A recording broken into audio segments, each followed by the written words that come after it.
রাধারানী, শ্রীমতী রাধারানীর অভিষেক অনুষ্ঠানে আমরা সমবেত হয়েছি। এই শ্রীমতী রাধারানী কোথা থেকে আসলেন, তার কিভাবে আবির্ভাব হলো, কেন তাকে আমরা পূজা করব বা কেন তাকে আমরা তার কৃপা প্রার্থনা করব, এসবগুলো আমাদের জানা দরকার। রাধা তত্ত্ব কৃষ্ণ তত্ত্বের চেয়ে খুবই জটিল।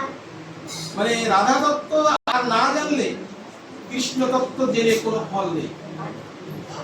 মানে বোঝেন, আগে কার কৃপা দরকার?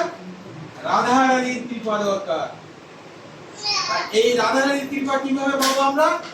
রাধারানীর কৃপা পাবো তার ব্রত অনুষ্ঠান করে। সেই ব্রতের নাম হলো রাধাষ্টমী ব্রত।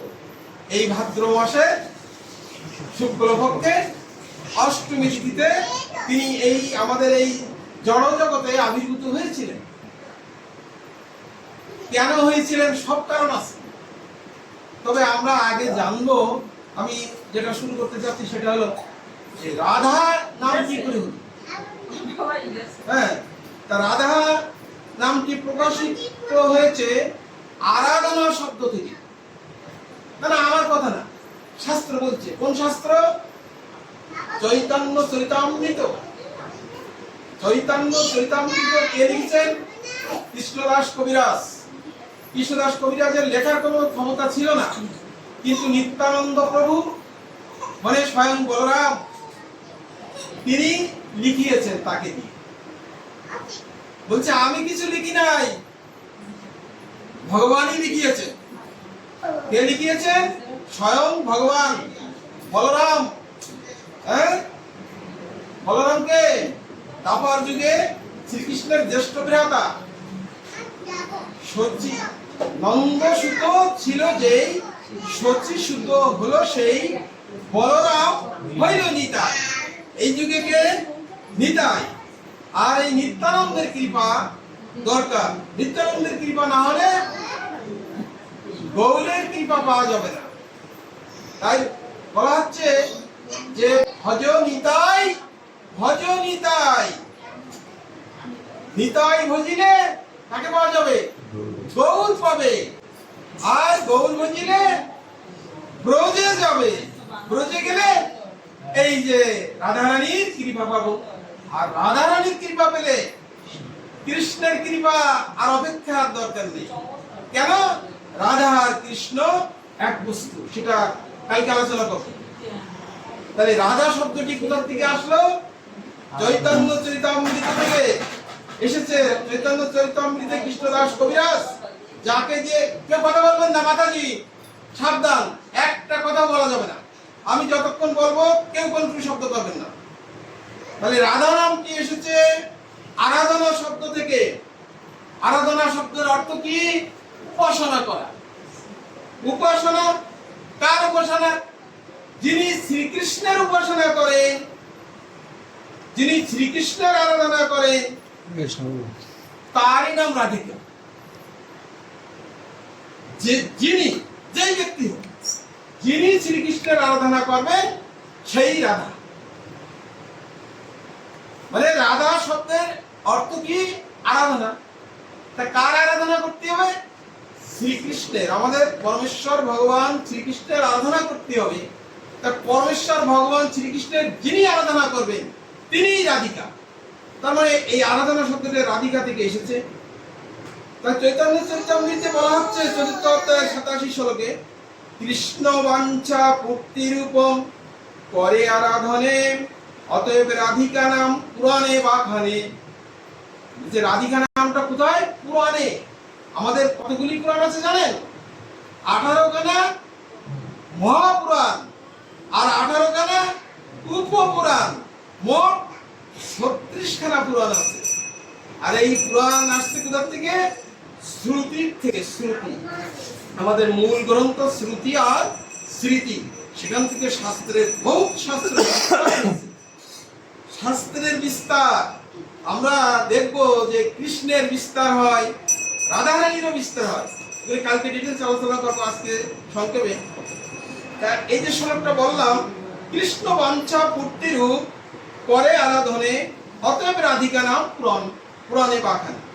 অর্থ কি? কৃষ্ণ বাঞ্ছা অর্থাৎ ভগবানের ইচ্ছা পূরণ করার নামই আরাধনা। বলছে আরাধনা আবার কি? আরাধনা জিনিসটা কি? যিনি কৃষ্ণের বাঞ্ছা, বাঞ্ছা মানে কি? ইচ্ছা। কৃষ্ণের ইচ্ছা যিনি পূরণ করতে পারেন সেই করে আরাধনা, নইলে আর সব আরাধনা সব কি? বিফল। কৃষ্ণের আরাধনা যদি না করা হয়, তা আপনি আর যত আরাধনা করেন না কেন এই জগতে, যত দেব দেবী ইত্যাদি সব বিফলে যাবে। সে কথা কে বলছে? শাস্ত্রে বলছে কৃষ্ণ বাঞ্ছা অর্থাৎ ভগবানের ইচ্ছা পূরণ করার নামই আরাধনা। আর যিনি কৃষ্ণ বাঞ্ছা পূরণ করেন বা কৃষ্ণের আরাধনা করেন, পুরাণে তাকে রাধিকা বলে বর্ণনা করা হয়েছে। বলছে রাধিকা কাকে বলবো? তিনি কৃষ্ণের ইচ্ছা পূরণ করেন। তা আমরা, আমাদের কর্তব্য কি? আমাদের কর্তব্য কৃষ্ণের ইচ্ছা পূরণ করা। কৃষ্ণের ইচ্ছা কি? ইচ্ছা বলে কি ইচ্ছা আছে কৃষ্ণের? শ্রীমদ্ ভগবত গীতাতে বলা আছে। কৃষ্ণ বলছে কি? সর্বধর্মান পরিত্যাজ্য মামেকাং শরণং ব্রজ। বলছে সব ধর্ম ত্যাগ করে শুধু আমার শরণ নাও। হ্যাঁ, বলছে আমার ভক্ত হও, আমার প্রণাম করো, আমার সেবা করো। হ্যাঁ, এই হলো কৃষ্ণের ইচ্ছা, আর কিছু না। কৃষ্ণের ইচ্ছা হলো তার কাছে সবাই তার শরণাগত হও, আর কিছু ইচ্ছা না। ইচ্ছা চাচ্ছে না আমাদের কাছে টাকা দাও, পয়সা দাও, ভালো খাবার দাও, ভালো পোশাক দাও, কিচ্ছু চাচ্ছে না। বলছে তোমার হৃদয়, তোমার এই আমাদের হৃদয়, এখানে হৃদয় আছে না, এই হৃদয়টাকে ভগবানের আসন করে দিতে বলছে, যেন আমি এই হৃদয়ে বসতে পারি। তাহলে কি বলা হচ্ছে? কৃষ্ণের ইচ্ছা পূরণ করার নাম, যিনি কৃষ্ণের ইচ্ছা পূরণ করেন তিনি রাধিকা। তা আমরা যদি ভগবানের যা ইচ্ছাটা পাবো কোথায়? শ্রীমদ্ ভগবত গীতাতে পাবেন আপনারা। দেখবেন অভাব নেই, প্রতি অধ্যায়ে ভগবান বলছেন হ্যাঁ যে আমার শরণাগত হও, আমার ভক্ত হও, আমাকে প্রণাম করো, সব কিছু ছেড়ে দাও। যত ধর্ম আছে পৃথিবীতে, ধর্ম নামে যা কিছু চলে, ভাগবত কয়ে তা পরিপূর্ণ ছলে। অর্থাৎ কৈতব ধর্ম সব ছল ধর্ম। এই আমরা ছল ধর্ম করি, প্রকৃত ধর্ম না জেনে আমরা সব আজে বাজে ধর্ম পরিচালনা করি, মেনে চলি, সব বৃথা যায়। মৃত্যুর পরে নরক গতি ছাড়া আর কোনো উপায় হয় না। তাই আমাদের কি করতে হবে? শাস্ত্রের জ্ঞান আর সাধুর কথা এগুলি শ্রবণ করতে হবে। আমাদের ভক্তির 9টা অঙ্গের প্রথম অঙ্গ হলো কি? শ্রবণং কীর্তনং বিষ্ণু শরণং পদ সেবনং অর্চনং দর্শনং অর্চনং বন্দনং দর্শন সত্যং আত্মনিবেদনম। কটা? 9টা। মোট 9টা। তার প্রথমটা কি? শ্রবণং, মানে শ্রবণ করো। যদি শ্রবণ না করি তা সব বৃথা। এই মহারাজ পরীক্ষিত 7 দিন 7 রাত শ্রবণ করেই ভগবত ধামে চলে গেছে। তাহলে শ্রবণের গুরুত্ব সবচেয়ে বেশি। সবাই মনোযোগ দিয়ে শ্রবণ করেন। যত শ্রবণ করবেন তত এই হৃদয়ের ময়লা চলে যাবে, আর ভগবান আসবেন। আর যতক্ষণ এই হৃদয়ে ময়লা থাকবে ভগবান আসবেন না। আগে হৃদয়ের ময়লা পরিষ্কার করতে হবে। তাই হৃদয়ের ময়লা পরিষ্কার করার জন্য বিভিন্ন উপায় আছে। হ্যাঁ, তাহলে রাধিকা কি বুঝাতে পারছি? রাধিকাকে যিনি কৃষ্ণের বাঞ্ছা বা ইচ্ছা পূরণ করতে পারেন তিনি রাধিকা। আমরা যদি পারি আমরাও রাধা, আমরাও রাধিকা। হ্যাঁ, এই জড়জগতের সর্বোচ্চ লোক চেনেন? এই জড়জগতের সর্বোচ্চ লোক, এই জড়জগতে কটা লোক আছে? 14টা লোক আছে। আমরা একটা লোকে বাস করি, তার নাম কি? পৃথিবী। 14টা ভুবন। এই জড়জগতে, এই ব্রহ্মাণ্ডের মধ্যে 14টা ভুবন। আমরা একটা ভুবনে বাস করি। আমাদের উপরে আছে 6টা ভুবন আর নিচে আছে 7টা ভুবন। এই সর্বোচ্চ লোকের নাম হলো এই জড়জগতে কত নাই? ব্রহ্মালোক। ব্রহ্মলোক অর্থাৎ সৃষ্টিকর্তা ব্রহ্মা বাস করে, সর্বোচ্চ লোক। আর এই জড়জগতের বাইরে কিন্তু আছে দিব্যলোক। দিব্যলোকের আবার বিভিন্ন, প্রথমে বৈকুণ্ঠ লোক, তারপরে অযোধ্যা, তারপরে মথুরা, তারপরে দ্বারকা, তারপরে গোলক বৃন্দাবন। তাহলে জড়জগতে আছে 14টা লোক।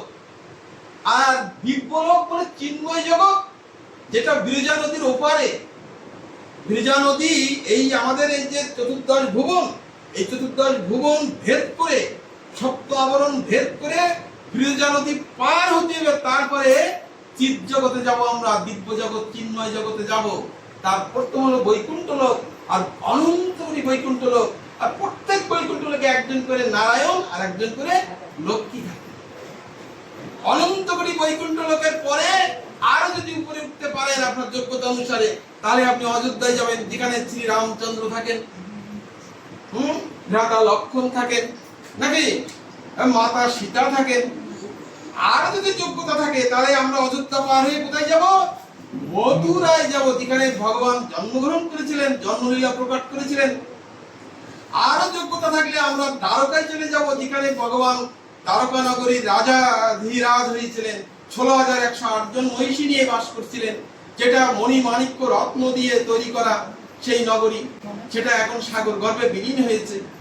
তারপরে আমরা কোথায় যাব না, সেটা চিৎ জগতে তার বিলীন হবে না, এই জড় জগতে সব বিলীন হয়ে যাবে, সব জড় পূর্ণ হয়ে যাবে, কিন্তু চিৎ জগতে কিছুই নষ্ট হবে না, ওটা হলো অবিনশ্বর। আর এই জড় জগতের 14 ভুবন সব নশ্বর, সবাই মারা যাবে, ব্রহ্মা শিব যারা আছে কেউ থাকবে না, সমস্ত দেব দেবী সমস্ত জীব সব সব নষ্ট হবে, কিন্তু চিন্ময় জগতে দিব্য জগতের কোন লোক নষ্ট হবে না। তাহলে এরপরে কি সর্বোচ্চ লোক গোলক বৃন্দাবন। কথা বলবেন না মাতাজিরা, শ্রবণ করেন, বলেছি শ্রবণ করলেই হৃদয়ের ময়লা মানে পাপ দূর হবে।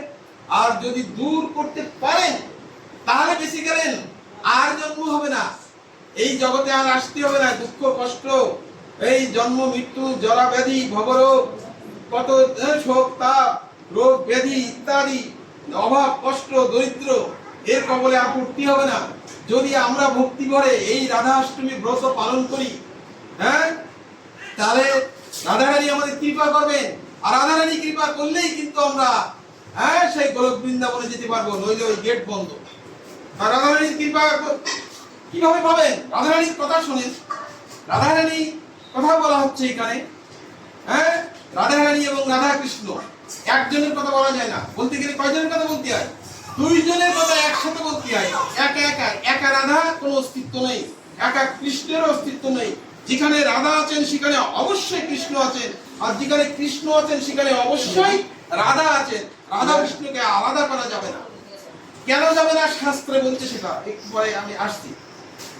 তাই এই জড় জগতের সর্বোচ্চ লোক ব্রহ্মলোক, আর এই আমাদের চিন্ময় জগতের সর্বোচ্চ লোক হলো গোলক বৃন্দাবন। এই গোলক বৃন্দাবনে আছে একটা জায়গা, তার নাম হলো রাসমণ্ডল বা রাসস্থলী। কথা বলবেন না কেউ। এই রাসমণ্ডল বা রাসস্থলীর সিংহাসনে ভগবান একা একা বসে আছে, আর কেউ নেই সঙ্গে। তা ভগবান চিন্তা করছেন, তাই তো আমি তো কোনো আনন্দ পাচ্ছি না। আনন্দ পেতে গেলে কি লাগে? একা একা কি আনন্দ করা যায়? আমরা কি এখানে একা একা আনন্দ করছি? আমরা এখানে ভক্ত সঙ্গে আনন্দ করছি। তাই ভগবান চিন্তা করলেন, আমার তো ভক্ত দরকার, আমার তো একজন সেবক দরকার, তা নাহলে আমি সঠিক আনন্দ পাচ্ছি না। যদিও ভগবান আত্মারাম, আত্মারাম বোঝেন?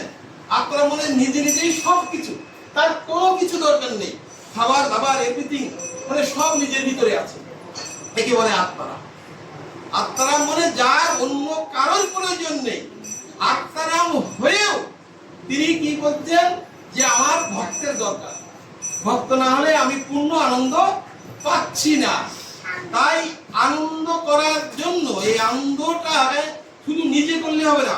ভগবান এত দয়ালু, এত কৃপালু, এত কৃপাময়, তিনি বলছেন কি যে আমার এই আনন্দ, আমার ভিতরে যে প্রেম ভক্তি আনন্দ আছে, যে রস, সেটা আমি নিজের উপভোগ করলে আমি আনন্দ পাচ্ছি না।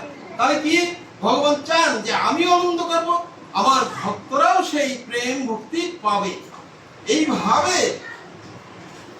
এই মানসে ভগবান কি করলেন, তার নিজের বাম অঙ্গ থেকে একজন সৃষ্টি করলেন, তার এক দেবী। সেই দেবীর কিরকম চেহারা? সেই দেবীর চেহারা কোটি কোটি চন্দ্রের কিরণ দেখেছেন না আপনারা? যখন জ্যোৎস্না রাতে পরিপূর্ণ চন্দ্র, তার যে কিরণ শীতল কিরণ, তাই না? অনেক সুন্দর দেখতে না? ওরকম কোটি কোটি চন্দ্র সেই দেবীর মুখ থেকে সেই দুটি জ্যোতি বেরোচ্ছে। কোটি কোটি চন্দ্র একসাথে করলেও হার মানবে, তার সেই দেবীর মুখকে এত জ্যোতি বের হচ্ছে। তখন সেই দেবী কি করলেন? সেই দেবী বললেন যে তাই তো, আমি কোথা থেকে সৃষ্টি হলাম? দেখে যে একজন পুরুষ দাঁড়িয়ে আছে, তখন তার দিকে ওই দেবী তাকিয়েছে, তাকিয়ে দেখে আরে কি অপূর্ব চেহারা, কোটি কোটি সূর্য চন্দ্র, কোটি কোটি কন্দর্প, মানে যা কিছু আছে দুনিয়ায় সুন্দরতম তার সবকিছু হার মানে। মানে এই বাতির সামনে যদি একটা মাটির প্রদীপ জ্বালায় কেমন দেখাবে? নিষ্প্রভ দেখাবে। ঠিক ওই রকম সেই ভগবান যার বামঙ্গ থেকে ওই দেবী সৃষ্টি হয়েছে, ওই দেবী ওই ভগবানকে দেখে চোখ ফিরাতে পারছে না, বলছে এ কি রূপ? রাধারানীর তো বললাম শুধু মুখের জ্যোতি না, আর ভগবানের সমস্ত অঙ্গের জ্যোতি, সমস্ত যে অঙ্গের দিকে তাকাবেন সেই অঙ্গের দিকে অপূর্ব মাধুরী রূপ, মাধুরী জ্যোতি, হ্যাঁ, মানে বিস্তৃত হচ্ছে, চোখ ফিরানো যাচ্ছে না। তার ভগবানের রূপ, এত রূপ, সেই রূপ দেখে রাধারানী আর স্থির থাকতে পারলেন না। হ্যাঁ, রাধারানী কি করলেন? আমরা কি করি? আর যদি খুব সুন্দরী বা সুন্দর লোককে দেখি, আমরা সুন্দরের পূজারি, একটা গান আছে না, নজরুল গীতিতে আছে, হ্যাঁ, তুমি সুন্দর তাই চেয়ে থাকি, নাকি? মানে যে সুন্দর তার দিকে চাইতে হবে না, মাতাজি খুব সুন্দর, মাতাজির দিকে আমার নজর যাবে। মানে আমরা তো মায়ার প্রভাবে আছি, সত্য রজে তমগুণ, তাই আমরা এই চোখটাকে কন্ট্রোল করতে পারি না। সুন্দরী রমণী দেখলে সেদিকে থাকে, তাই না? আবার একজন রমণী যদি সুন্দর পুরুষকে দেখে সেদিকে থাকে। এই হলো জগতের নিয়ম। তা আমরা সুন্দরের পূজারী। তাহলে রাধারানী এই যে এত অপরূপ সৌন্দর্য দেখছেন ভগবানের প্রত্যেকটা অঙ্গে, তাহলে পূজা করতে হবে না? সুন্দরের পূজারী মানে কি? পূজা করতে হবে। তাড়াতাড়ি রাধারানী কি করলেন? ওই রাসমণ্ডলের পাশে কিন্তু গোবর্ধন পর্বত আছে, বিভিন্ন ফুলের বাগিচা আছে, মল্লিকা, মালতী ইত্যাদি ফুলের বাগিচা আছে। রাধারানী দ্রুত পূজা করার জন্য ফুলের বাগিচায় যে ফুল আনতে ধাবিত হয়েছে। তাহলে রাধারানীর উৎপত্তি হলো কোথায়? রাসমণ্ডলে, হ্যাঁ, রাসস্থলে। এই রাসস্থলের রাত আর ফুল নিতে গিয়ে ধাবিত হলেন ধা। এই রার ধা মিলে রাধা, বলেন রাধা রানী কি?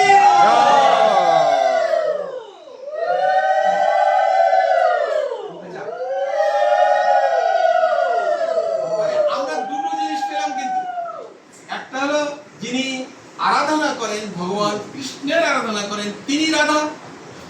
আর ভগবান কৃষ্ণ থেকে যে দেবী আবির্ভূত হলেন, তিনি ভগবানকে আরাধনা করার জন্য ফুল আনতে গেলেন, সেই রাসমণ্ডলের রাধা মিলে রাধা। এই দুটো জিনিস পেলাম। আপনারা সবাই শুনতেছেন তো? যত শুনবেন তত হৃদয়ের ময়লা পাপ, জন্ম জন্মান্তরের, কোটি জন্মান্তরের পাপ চলে যাবে। আর যদি অন্যমনস্ক হয়ে থাকেন তাহলে অপরাধ হবে, অপরাধ। সবাই শোনেন, ধৈর্য ধরে শোনেন, আর কালকে বিশেষ পাঠ হবে। তাই ভগবান কি করলেন? রাধা রানীকে তো সৃষ্টি করলেন না? রাধা রানী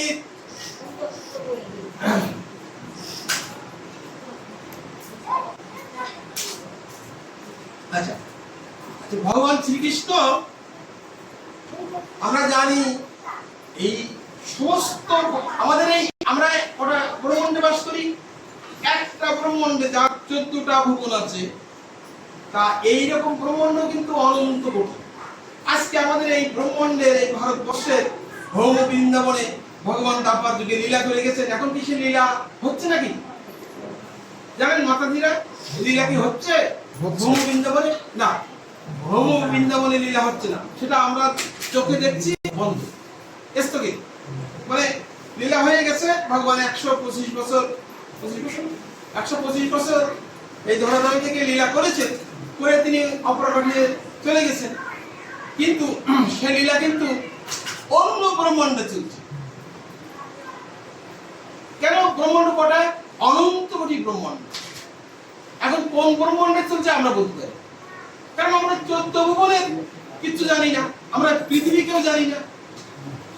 যেমন এখন সূর্য আছে আকাশে? নেই, সূর্য নেই, কিন্তু সূর্য কিন্তু আছে। সূর্য কোথায় আছে? আমেরিকায় ফোন দেন, বলছে হ্যাঁ আমাদের এখানে এখন রাত 9টা বাজে, এই কি দিন সকাল 9টা, এখন সূর্য আছে, তোমাদের ওখানে নেই কেন? ভগবানের নিত্যলীলা বলা হয় কেন? যে এই আমাদের ব্রহ্মাণ্ডে লীলা হচ্ছে না, কিন্তু অন্য ব্রহ্মাণ্ডে এই একই রকম লীলা চলছে। আবার ওই ব্রহ্মাণ্ডে আবার বন্ধ হয়ে আরেক ব্রহ্মাণ্ডে যাবে, এইভাবে লীলা চলতেই থাকবে। এই জন্য ভগবানের এই যে রাধা গোবিন্দের লীলা, এইটাকে বলা হয় নিত্য লীলা। তা এই যে নিত্য লীলা যিনি প্রধান, তিনি হলেন পরমেশ্বর ভগবান শ্রীকৃষ্ণ। আর শ্রীকৃষ্ণ হলো কি? শক্তিমান তত্ত্ব। আর একটু আগে তার বাম অঙ্গ থেকে যে দেবী আবির্ভূত হলেন, যাকে আমরা রাধা বলে জানলাম, তিনি হলেন শক্তি তত্ত্ব। তাই ভগবান হলো শক্তিমান, আর রাধারানী হলেন কি?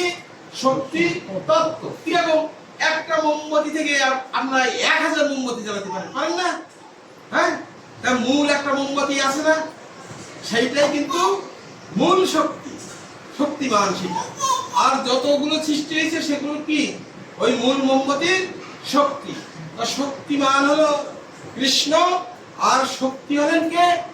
রাধা রানী, তাই না? তা এই যে বলছে, আমাদের শাস্ত্রে বলছে রাধা রানী হচ্ছেন ভগবানের অন্তরঙ্গা শক্তি তত্ত্ব। কি তত্ত্ব? শক্তি তত্ত্ব। আর ভগবান কি তত্ত্ব? শক্তিমান। শক্তিমান আর শক্তি কি বুঝেছেন আপনারা? শক্তিমান যার কাছে সমস্ত শক্তি থাকে, আর সেই শক্তি থেকে আরো শক্তি প্রকাশিত হলে সেগুলি হয় শক্তি, আর মূলটাকে বলা হয় শক্তিমান। তাহলে ভগবান শ্রীকৃষ্ণ হলো শক্তিমান, আর রাধা রানী হলেন শক্তি। তাই শাস্ত্রে আমাদের কি বলছে? রাধা পূর্ণ শক্তি, কৃষ্ণ পূর্ণ শক্তিমান, দুই বস্তু ভেদ নাই, শাস্ত্র প্রমাণ। বলছে রাধা আর কৃষ্ণ হলো শক্তিমান আর শক্তি। যেমন 1000 মোমবাতি জ্বালাইছি, একটা মোমবাতি থেকে সব এক জায়গায় রাখছি, আপনি কি মূলটাকে বাঁচতে পারবেন? সেইটা মূল ছিল, না দেখলে বলতে পারবেন না। ঠিক তদ্রূপ এই যদিও শক্তিমান আর শক্তির মধ্যে পার্থক্য আছে, কিন্তু শাস্ত্র বলছে মানে আপেক্ষিক ভাবে আছে, মানে জাগতিক প্রেক্ষাপটে আছে, কিন্তু আধ্যাত্মিক প্রেক্ষাপটে এই রাধা রানী আর কৃষ্ণের মধ্যে কোনো পার্থক্য নেই। যদি পার্থক্য করা হয় তাহলে তাকে পাষণ্ডী বলা হচ্ছে, নরাধম। বলছে সে মানুষ না, সে নরাধম। যদি রাধা রানী আর কৃষ্ণকে কেউ পৃথক করতে চায়, তার শাস্ত্র কি বলছে আবার বলছে শোনেন, মৃগ মদ তার গন্ধ জইছে অবিচ্ছে, অগ্নি জ্বালাতে জইছে কবু নাহি ভেদ। এর বাংলার অর্থ শোনেন, যে কস্তুরী ছিলেন, কস্তুরী কোথায় থাকে? কস্তুরী হরিণের নাভিতে থাকে। কস্তুরী, কস্তুরীর একটা সুন্দর গন্ধ আছে, আপনারা অনেকে জানেন, কিন্তু আমরা অনেকে পাইনি সে গন্ধ, না? হ্যাঁ, খুব মূল্যবান জিনিস, সব হরিণের নাভিতে এটা হয় না। তা এই যে কস্তুরীর গন্ধ, আর কস্তুরীকে কি আলাদা করা যায়? যায়। কস্তুরী আর কস্তুরীর গন্ধ আলাদা করা যায়। আবার ধরা হচ্ছে অগ্নি জ্বালাতে জইছে কবু নাই ভেদ। বলছে অগ্নি আর তাপ, আগুন জ্বলছে, তা আগুনে কি আছে? তাপ আছে। এই তাপটাকে আলাদা করা যাবে? তাপ আলাদা করা যাবে না, আগুনও আলাদা করা যাবে না। আগুন আর তাপ আলাদা করা যায় না, কস্তুরী আর কস্তুরীর গন্ধ আলাদা করা যায় না। এরকম আরো অনেক উদাহরণ আছে। হ্যাঁ, মানে আমাদের যে দেহ, এর ভিতরে আবার আত্মা আছে। এই আত্মা ছাড়া দেহ আছে, আবার দেহ ছাড়া আত্মাও কিছু করতে পারবে। হ্যাঁ, সূক্ষ্ম অবস্থায় থাকতে। তাই এইরকম রাধা কৃষ্ণ চিন্তা করেন এইরকম। যে আগুন থেকে তাপকে আলাদা করা যায় না, ঠিক তদ্রূপ কৃষ্ণ থেকে রাধাকে আলাদা করা যায় না, অথবা রাধা থেকে কৃষ্ণকেও আলাদা করা যায় না। বলছে দুই বস্তু ভেদ নয়, শাস্ত্রের প্রমাণ। রাধা রাধা পূর্ণ শক্তি আর কৃষ্ণ পূর্ণ শক্তিমান, দুই বস্তু ভেদ নাই, শাস্ত্রের প্রমাণ। তা কেমন করে উদাহরণ দিচ্ছে আবার শাস্ত্রে? ওই শাস্ত্রে উদাহরণ দিচ্ছে যে তাপকে যেমন আগুন থেকে আলাদা করা যায় না, কস্তুরী থেকে যেমন কস্তুরীর গন্ধকে আলাদা করা যায় না, তদ্রূপ কৃষ্ণকে রাধা থেকে আলাদা করা যায় না, বা রাধাকে কৃষ্ণ থেকে আলাদা করা যায় না। হ্যাঁ, শাস্ত্র আরো বলছে, আমি যা বলছি সব শাস্ত্রের কথা, কোন বানানো কোনো জিনিস না। রাধা কৃষ্ণ একই আত্মা, দুই দেহধারী, অনন্য বিলাসের রস আস্বাদন করি। বলছে রাধা কৃষ্ণ আমাদের প্রত্যেকের আত্মা কি ভিন্ন ভিন্ন না? সবার আত্মা ভিন্ন ভিন্ন, কিন্তু রাধা কৃষ্ণের দুইজনের আত্মা কটা? একটাই আত্মা। পৃথক হয়েছেন কিভাবে? ভগবানের অচিন্ত শক্তি, সেই অচিন্ত শক্তির বলে হ্যাঁ ভগবান নিজেকে দুই ভাগে ভাগ করেছে। শুধু দুই ভাগ না, কোটি ভাগে ভাগ করতে পারেন। সেসব কাহিনী সবই আছে, এ জানতে গেলে অনেক সময় দরকার। হ্যাঁ, এই 2-4 ঘন্টায় হবে না, সারা বছর ধরে বলতে থাকলেও শেষ হবে না, এমন জিনিস। আর এই হলো অমৃত। এই অমৃত যদি আপনারা পান করে এই দেহ ত্যাগ করতে পারেন, এই তত্ত্ব যদি জেনে এই দেহ ত্যাগ করতে পারেন, তাহলে আর কোনো শাস্ত্রে বলছে না। এই তত্ত্বকে আপনারা মনোযোগ দিয়ে শুনেন, যতটুকু পারেন খুবই মনোযোগী হন। কি বলছে? রাধা কৃষ্ণ একই আত্মা, দুই দেহধারী। এক আত্মা দুই দেহ। আমার তো একটা আত্মা আছে, আমি কি দুটো করতে পারবো? অসম্ভব, কেউ পারবে না, কোন দেবতাও পারবে না, ব্রহ্মাও পারবে না, হ্যাঁ, শিব ঠাকুরও পারবে না, কারো ক্ষমতা নেই। কারণ কেন? তারা সবাই জীব, একমাত্র বিষ্ণু তত্ত্ব পারে। বিষ্ণু তত্ত্ব, হ্যাঁ, তার ক্ষমতা আছে, কিন্তু কোন জীবের ক্ষমতা নেই, জীব তত্ত্বের ক্ষমতা নেই এক আত্মাকে দুই ভাগে ভাগ করা বা বিভিন্ন দেহ ধারণ করা সম্ভব না। তাই বলছে কেন তারা দুটো দেহ হলো? একটা থাকলে কি হতো? বলছে এই যে রস আস্বাদন করার জন্য, অনন্য বিলাসের রস আস্বাদন, একা একা রস আস্বাদন করা যায় না, একা একা আনন্দ উপভোগ করা যায় না। হ্যাঁ, সেটা ব্যাখ্যা আরো পরে আছে। রাধা কৃষ্ণ ইচ্ছে সদাই একই স্বরূপ, লীলা রস আস্বাদিতে ধরে দুই রূপ। এগুলো আমি কিন্তু সব চৈতন্য চরিতামৃত, বিশদ কাহিনী আছে, অনেক কাহিনী। আমি অল্প একটু করে নিয়ে আসছি আপনাদের, সামান্য কিঞ্চিত, সেটুকু গ্রহণ করেন। কারণ অত দিতে গেলে আপনারা কি করে নেবেন? সারা রাত জেগে বসে থাকতে পারবেন না। আর সারা দিন সারা রাত, একদিন না, 2 দিন না, 7 দিন না, হ্যাঁ, সারা মাস চললেও শেষ করা যাবে না। তাই অল্প একটু দিচ্ছি। ও মাতাজি, হরে কৃষ্ণ। ঘুমিয়ে পড়লে তাহলে আর কি করে নিবেন কি করে? এখনই ঘুমিয়ে পড়ছেন। আরে ঘুম তো সারা জীবনই পড়লেন, বাকি যদি 60 বছর, তো 30 বছর তো ঘুমেই থাকেন। আর 30 বছর তো বিভিন্ন আকাম, বিভিন্ন অকর্ম বিকর্ম করেই তো জীবন শেষ হয়ে গেল। তাহলে হ্যাঁ, যতটুকু সময় জাগার কথা সেইটুকু সময় জেগে থাকেন। তাই রাধা কৃষ্ণ দুই, বলছে রাধা কৃষ্ণ হচ্ছে সদাই একই স্বরূপ, তাদের স্বরূপ দুই না, রাধা কৃষ্ণের রূপ দুই না। তা দুই হয়েছে কেন? লীলা রস আস্বাদিতে ধরে দুই রূপ। শুধু লীলা বিলাস করার জন্য দুই রূপ ধারণ করেছেন। এই পুরুষ দেহ থেকে নারী দেহ সৃষ্টি করেছেন না। আবার এই যে রাধারানীর কথা কালকে বলবো, যে তিনি কিভাবে নিজেকে বিস্তার করেছেন। রাধা থেকে সবকিছু উৎপত্তি। রাধা যদি ভগবান সৃষ্টি না করতেন রাধারানীকে, কিচ্ছু থাকতো না, কোন এই জগৎ সৃষ্টি সব মূল তত্ত্ব। অনেকে বলে রাধারানী নাকি মাতা, রাধারানীকে মাতা বলা হয় না। জানেন, উনি একমাত্র আমাদের মাতা, পরম মাতা, জগন্মাতা। উনি ছাড়া আর আদ্য মাতা, আদি মাতা, আদি লক্ষ্মী, সমস্ত লক্ষ্মী সৃষ্টি হয়েছে, সমস্ত দেবদেবী, দুর্গা, কালী, সব রাধারানী থেকে সৃষ্টি হয়েছে। কালকে বলবো আজকে তো সময় পাবো না। তাহলে কি বললাম, রাধা কৃষ্ণ কি একই স্বরূপ, লীলারস আস্বাদিতে ধরে দুই রূপ। হ্যাঁ, এই কলিযুগেও রাধা কৃষ্ণ এক হয়ে আমাদের মাঝে আছেন, জানেন নাকি আপনারা? এই কলিযুগে রাধা কৃষ্ণ এক হয়ে আমাদের মাঝে এসেছেন। কে? গৌরাঙ্গ মহাপ্রভু।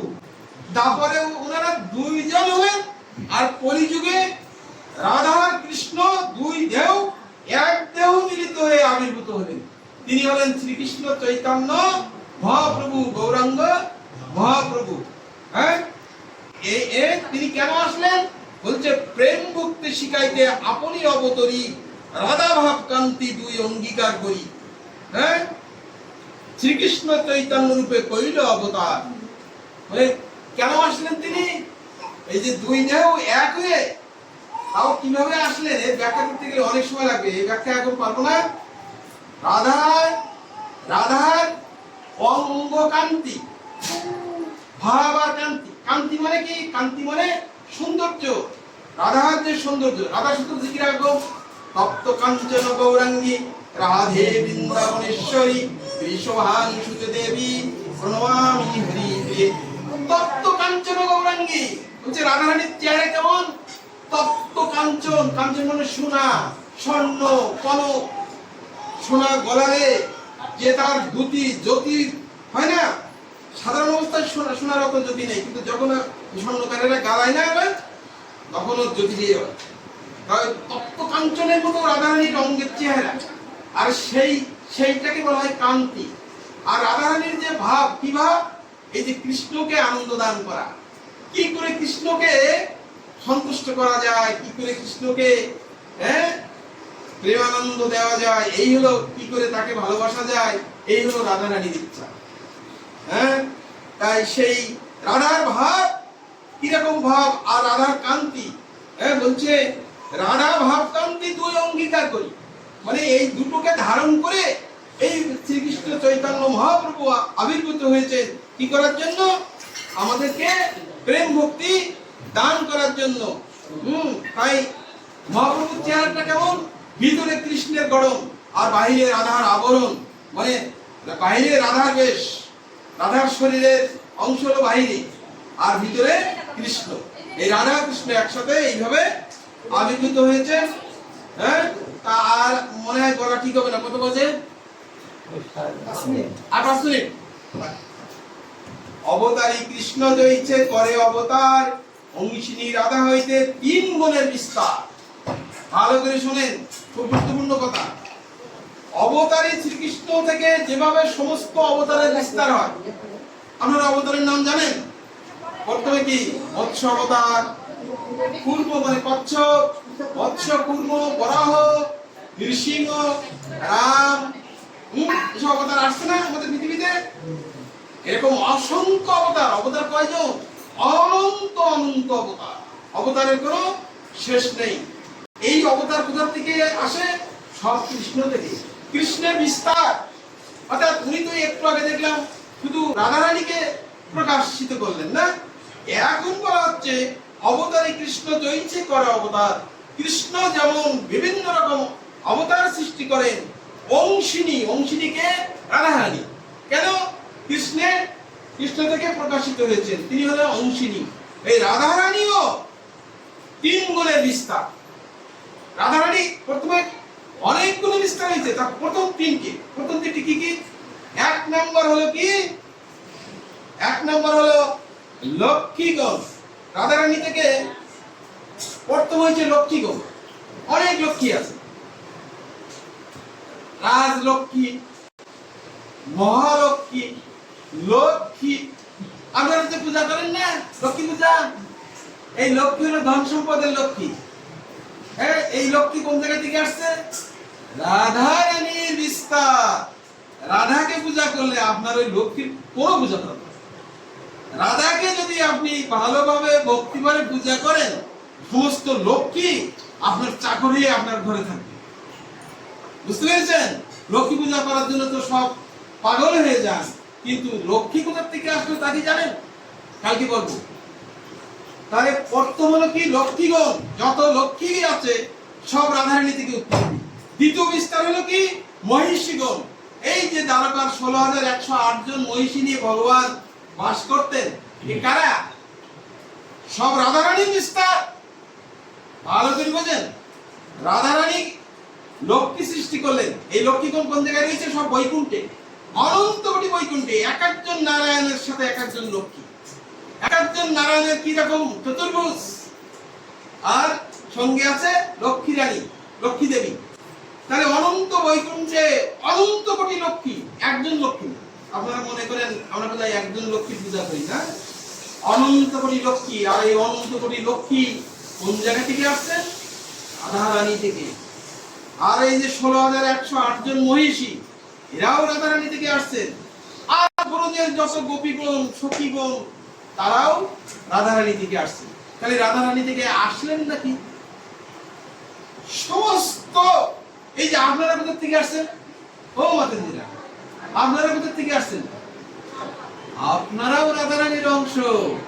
ওই যে লক্ষ্মীর কথা বললাম না, মহালক্ষ্মী, রাজলক্ষ্মী, লক্ষ্মী, এই লক্ষ্মীর অংশ হলো সমস্ত নারী জাতি, যত নারী আছে। তাই মাতাজিদের আমরা লক্ষ্মী হিসাবে দেখি, মা হিসাবে দেখি। সমস্ত নারী জাতি হলো আমাদের মা। অন্য অন্য নজরে দেখলে এই হৃদয় ময়লায় ভরে যায়। আর এই জগৎ থেকে আর নিস্তার নেই। এই জগতে এই দেহ ত্যাগ করার পরে নরকে যেতে বলছে। রাধারানীর অংশ আপনারা কিন্তু সবাই, ডাইরেক্ট না, কি ইনডাইরেক্ট, প্রত্যক্ষ না, পরোক্ষ ভাবে আপনারা সবাই রাধারানীর অংশ। তা অংশের কাজ কি? অংশীর সেবা করা। অংশীকে, মূল অংশী হলো শ্রীকৃষ্ণ। আপনাদের অংশীকে, আপনাদের অংশী হলো মূল হলো রাধারানী। রাধারানী যদি সেবা না করে, যে রমণী রাধারানীর সেবা করে না, ব্রত করে না, পরজন্মে সে বিধবা হবে আর নরকে থাকে। হ্যাঁ, শুনবেন একটু কালকে, মানে আজকে, এটা তো আজকে বলার কথা যে বলেন এই রাধা অষ্টমী ব্রত পালন না করলে কি হয়, করলে বা কি হয়, এর জন্য 15 মিনিট সময় দিতে হবে, নাহলে তো বলা যাবে। সংক্ষেপে বলবো, এখন কোন জায়গায় আছে তো বুঝিয়ে তো বের করা।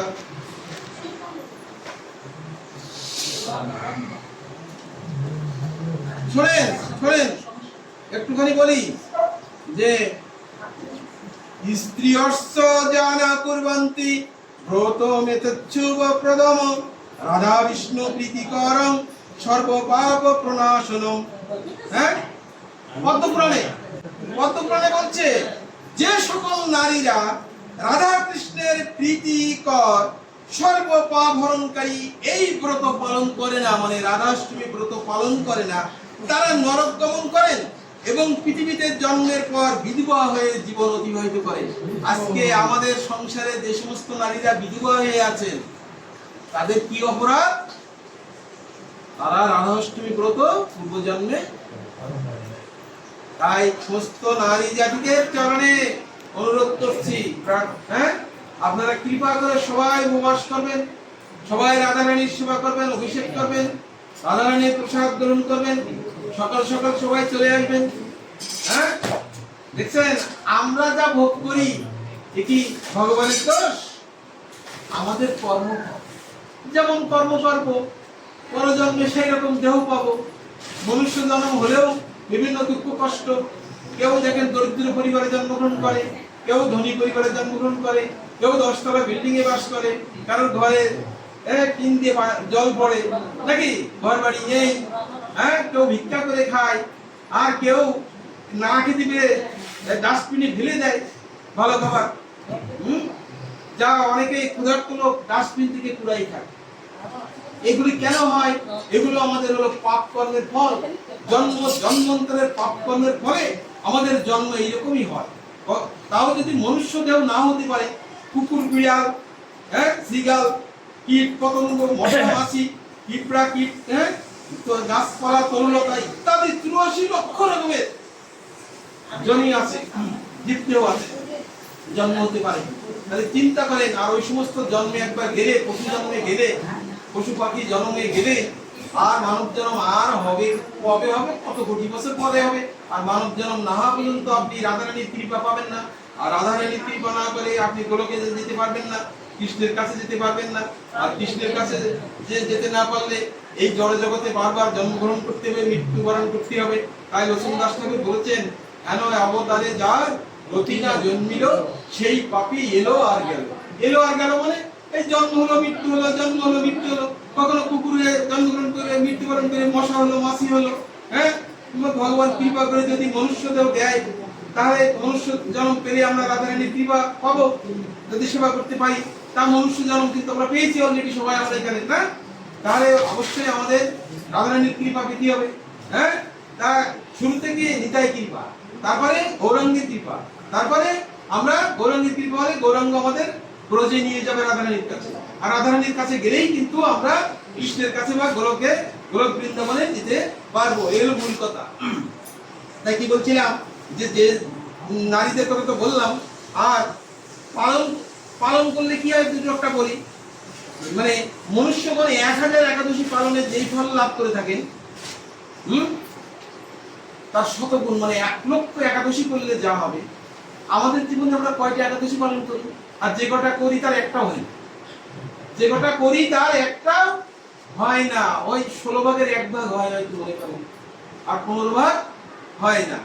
তাহলে 1,00,000 একাদশী করলে যা হয়, একটা রাধা অষ্টমী ব্রত পালন করলে তাই।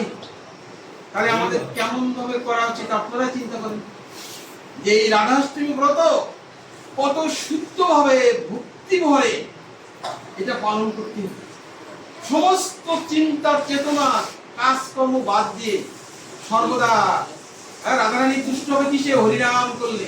সবাই বলেন হরে কৃষ্ণ হরে কৃষ্ণ কৃষ্ণ কৃষ্ণ হরে হরে হরে